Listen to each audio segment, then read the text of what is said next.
Evan, I hear that you have a business that has been featured on multiple media channels, and you are quite the character. Unique is a word that... Yes, unique is a word that's thrown around by some administrators, but I won't name names. Right, top right corner. Yeah. What do you like? Does the word unique, is that a good identifier of you, or what's the word what's your word choice? What's my word choice to describe myself?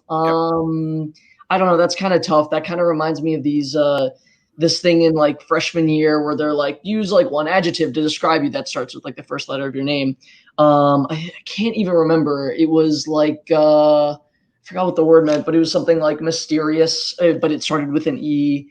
What was it called? It was like eponymous or something like that. I can't remember the exact word, but no, sure. I think unique is a good way to describe me.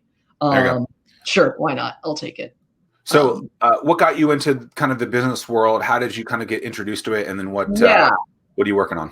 Yeah, so I sort of got introduced when I was in middle school. I made these like cookie cakes and like bakery stuff for like my friends for their birthdays. And like one day I was talking to this kid and he was like, I'll buy that from you for $10. And I was like, okay. And then I realized that the profit margins were pretty good. So I started doing that, and it was called like Evans Eats or something. And I made like $200 gross profit. And so it was like, oh, this is pretty cool. And then I saw the Entrepreneurship and Business Academy, and I thought that might be pretty nice. And so I applied to that and I got in. And then after that, in my freshman year, I started this nonprofit called Planting Shade, which at this point now is this international environmentalist movement, where we give teens the abilities to like start like their own little chapters and plant 1,000 trees. We've already planted 2,000 in Virginia Beach, and we have chapters in like Australia and Colorado and North Carolina. And so that's sort of like my biggest entrepreneurial success so far. But right now I'm in Miss Houchin's class, which is this sort of accelerator course. And my team is sort of pivoting from this veterinary supplement that we're working on into this like new social networking site, which is very exciting. So that's what I'm working on right now. I would say Evan's a serial entrepreneur. Yeah. So serial as in CEREAL or? No, like, I don't like serial murderer, but like serial killer, but like I don't kill people. I start companies. I kill the competition. That's what I do. I kill the competition. Oh. And this is why he's unique, ladies and gentlemen. I have never met anyone quite like him. Thanks. I'll take it. I hope that's a good thing.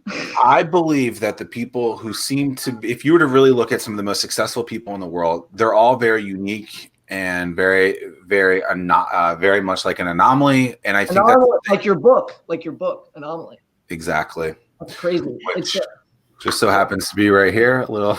Wow, that's great. You can send us all copies. Yeah, maybe I will. Tim. So what happens when the students graduate? Have you found that the students continue on with their businesses? What happens once that happens? Well, Tim, we're still early on in that process as they just graduated in June. TT and Mayana, Tiana, I guess she's calling herself now. She was TT in high school, so I refer to her as that. They've continued, or they want to continue with BCI. Clearly, they had it planned where they were going to offer a camp this past summer, and but that didn't happen. But I would imagine they're still going to pursue that. But we would have to ask them. A lot of our students are in college right now, some 2-year, some 4-year institutions. Anxious to see kind of what happens.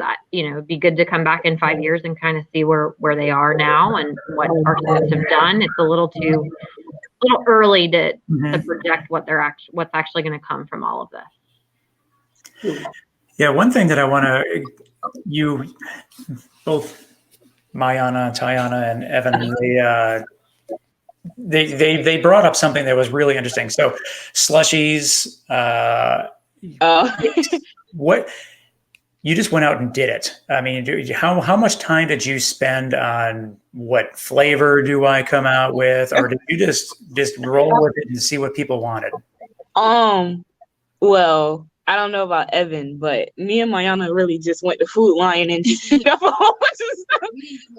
Yeah. And I don't know, it's like from freshman year, me and TT, we always really work, really collaborate together. Yeah. So like, if she has an idea, most likely it always starts with her. It will jump back to me. I'll add my 2 cents, and like that's just our planning and how we work, and that's what we do. Like to this day, like she'll call me, she'll text me, and I just kind of implement, do the research, and that's just how we, go about doing things. So the idea just, I don't know, it just happened. I literally called her, like I said, 3 weeks before we had to turn the money in, and I said, "Hey, we kind of got to do something now." Yeah. And I was like, "Well, I got a blender. Oh, let's go to Food Lion." No, we started with cupcakes. Yes. And we were like, let's do something because it's hot. And then we went to Food Lion and bought the mixed stuff and just started making slushies.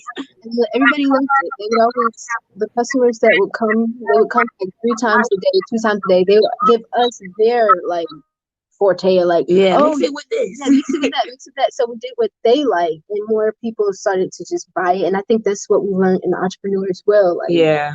What do your customers want? Like, yeah, the demographic of where you are and stuff. Like, it got to the point when we stopped, people would call my mom's restaurant and be like, "Are the slushy girls there?" Yeah.